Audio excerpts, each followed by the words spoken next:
I recently caught up with Elyse Henderson, the COO for AUB Group. And what I love about Elyse's brand of leadership is her psychological understanding of her own leadership style and the behaviors of her team. She connects resilience and learning and giving yourself time to recover, to reflect. So this part is very clever. I think you're going to enjoy it. What I think about in relation to resilience is when the negative things happen, you know how to face into them. You can even feel a little bit sad about them sometimes if something's going really wrong in the workplace. And you take the time away in order to recover and then come back and be able to face into it another day. Yeah, I love that. And the way you've described it, so the falling over and having the energy and determination to get back up, but also to get up with a different perspective on things. Because I think sometimes people think resilience is when you just keep getting back up.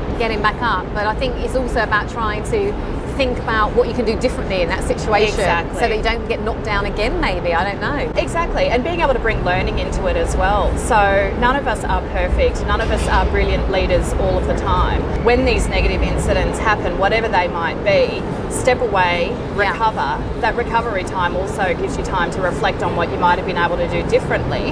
And when that situation appears again at some time in the future, you know how to face it in a very different way. Do you think resilience can be taught, or do you think that it's something people have naturally? I think it can be taught. I actually think everything can be taught.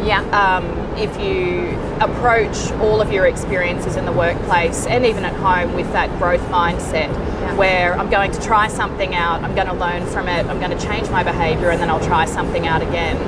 When it comes to resilience, you'll actually learn over time how you recover best from particular situations. And it's different for everybody. Some people love to recover by taking time out and spending some time by themselves. Some people might recover through meditation or mindfulness. Some people recover through catching up with friends and having a glass of wine. Others might recover through exercise or so on. So the ability to recover can be learned, but also how you face into each of those situations. You learn over time as each one continues. We all know that we can't learn unless we step outside of the comfort zone. But what I really love is that Elyse acknowledges how much it takes to actually change our behaviour. So that got me on to thinking, what does one great leader expect and need from another great leader? When you're looking at a CEO, what traits are you looking for them to demonstrate to make you go, I'm confident enough to trust my career with them? Probably the most important thing is, have they got a really clear vision and purpose for the organisation? I think that it doesn't always have to be super clearly articulated with a plan on how to get there, because, you know, in this role that I'm in right now, part of my job is to actually help support the CEO and the organisation to do just that. But being able to say, why are we here? So what is our purpose? What is it that we want to achieve? What's our goal, our lofty goal on the hill? That's probably the most important thing for a CEO.